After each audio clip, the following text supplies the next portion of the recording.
Baik, kami dari kelompok 1. Di sini kami akan menjelaskan tentang prinsip-prinsip penata laksanaan pada ventilasi mekanik.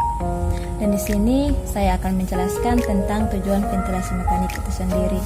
Tujuan dari ventilasi mekanik yang pertama memperbaiki pertukaran gas, mengurangi distres pernapasan, memperbaiki ketidakseimbangan, kontrol eliminasi CO2 atau karbon dioksida, dan yang terakhir menurunkan kerja jantung. Kemudian, indikasi bantuan ventilasi mekanik terdiri dari gangguan ventilasi. Gangguan ventilasi ini juga terbagi atas beberapa bagian, yaitu yang pertama gangguan otot pernapasan. Gangguan otot pernapasan ini dapat diakibatkan karena kelelahan otot pernapasan dan juga akibat ketidaknormalan dinding dada. Kedua, penyakit neuromuskuler. Ketiga, gangguan pusat pernapasan. Keempat, gangguan jalan napas berupa peningkatan tahanan atau obstruksi. Kemudian, gangguan oksigenasi. Gangguan oksigenasi ini terdiri dari 3 bagian, yaitu yang pertama hipoksimia yang berat, yang kedua memerlukan PEP, dan yang ketiga kerja pernapasan yang meningkat. Kepentingan lain juga dapat berupa sebagai penunjang pada pasien yang memerlukan sedasi, mengurangi kebutuhan oksigenasi tubuh atau otot jantung, menurunkan tekanan intrakarnial, dan mencegah atelektasis alveoli paru. Perbedaan nafas spontan dan dengan ventilator. Pada nafas spontan, awal nafas oleh karena rangsangan pada pusat nafas, kedua udara masuk atas beda tekanan, ketiga inspirasi berakhir oleh karena refleks, dan yang terakhir pada akhir ekspirasi tidak ada refleks. Dengan menggunakan ventilator, awal tiupan OK mesin atau otomatis dirangsang oleh pasien, udara ditiup mesin, tiupan terakhir tergantung mesin, volume tekanan dan waktu, dan yang terakhir pada akhir ekspirasi dapat diberi efek.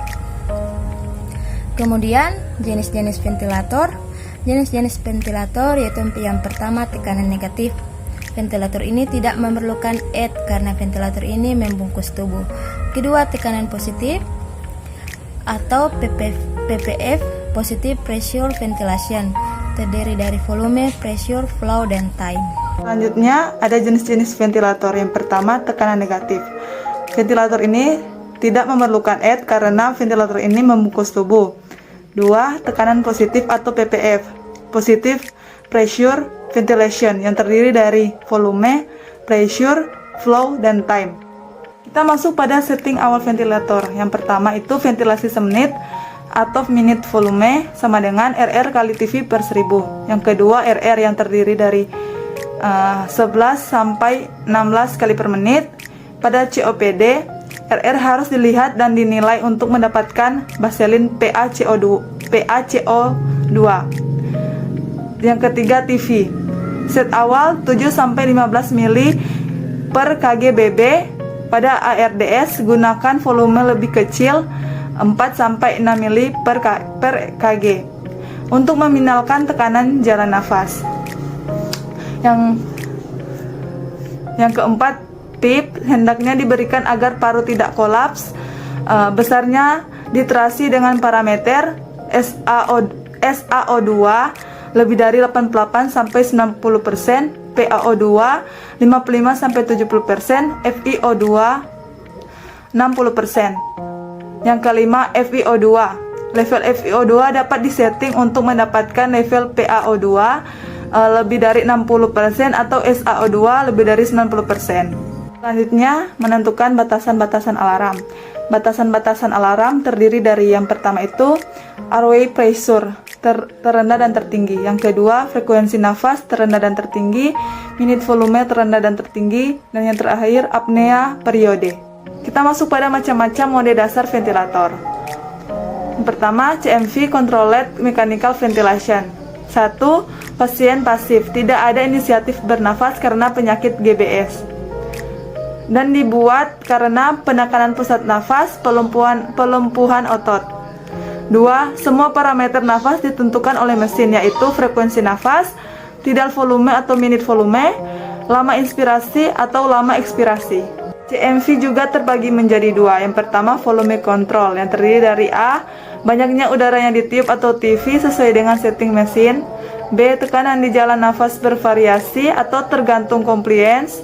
C. Inspirasi berakhir setelah tidal volume tercapai. 2. pressure control. A. Banyaknya udara yang ditiup bervariasi. B. Tekanan di jalan nafas sesuai setting mesin. C. Inspirasi berakhir setelah pressure tercapai. Nah, kemudian di sini ada setting ventilator yang harus diatur. Yang pertama, tidal volume, yang kedua simfy rate, yang ketiga peak flow, yang keempat PEP, yang kelima VO2. Nah, kemudian ada pressure support ventilation. Nah, yang pertama, pasien sudah bernafas tetapi tidak kuat atau tidak dalam. Yang kedua, mekanisme awal bantuan pressure, limited pressure atas dasar setting, pilot flow atau minimal flow. Di sini ada beberapa hal yang digunakan bersamaan dengan mode dasar ventilation. Nah, yang pertama PEP atau positive and expiratory pressure, yaitu tekanan positif yang diberikan di jalan nafas, tepatnya di alveoli, pada akhir ekspirasi yang diberikan secara sengaja. Yang kedua, menyebabkan alveoli tetap dalam keadaan terbuka pada akhir ekspirasi. Yang ketiga, dapat diberikan bersamaan dengan semua mode.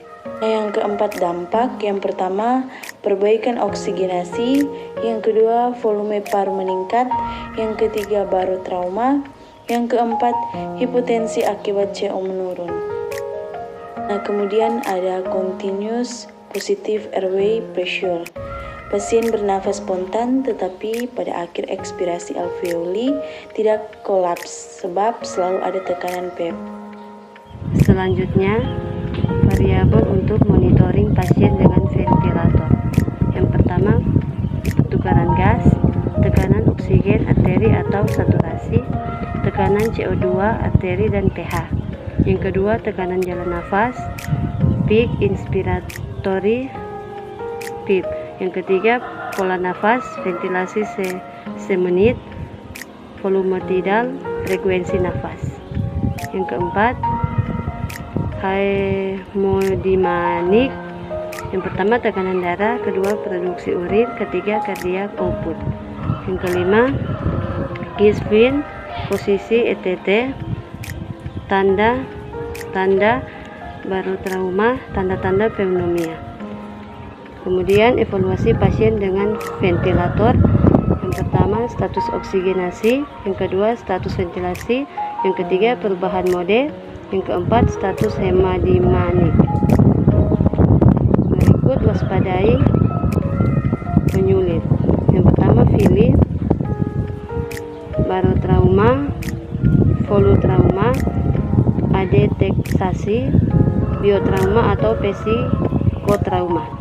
Yang kedua, gangguan karena peningkatan tekanan intratokral, hemodinamik, tekanan intrakranial. Yang ketiga, ventilatory pneumonia. Yang keempat, keracunan oksigen.